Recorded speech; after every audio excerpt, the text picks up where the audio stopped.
And number two, I don't know if people understand just how good he is. So if you're looking at win share at his position, he is like a full, probably one of the bigger, it's hard because it's not a very big number in general, right? Like win share for a quarterback is only 5. So like when you're talking about the difference between a 1/10 of a win share point, that is massive, even though it doesn't seem massive. Right. But it is Best by a lot. Huge difference between the next closest guy in the run versus pass. Like, he's a huge difference maker.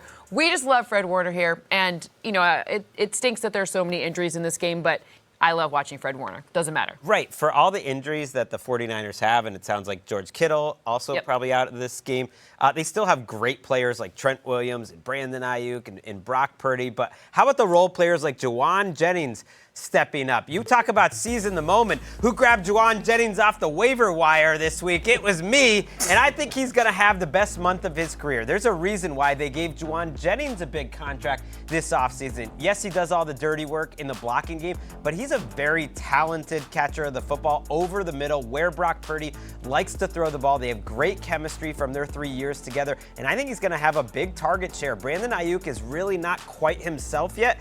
Jauan Jennings, wide receiver 1. Let's go. Yeah, it's like every third down, Brock Purdy's going to be throwing the ball to Jauan Jennings.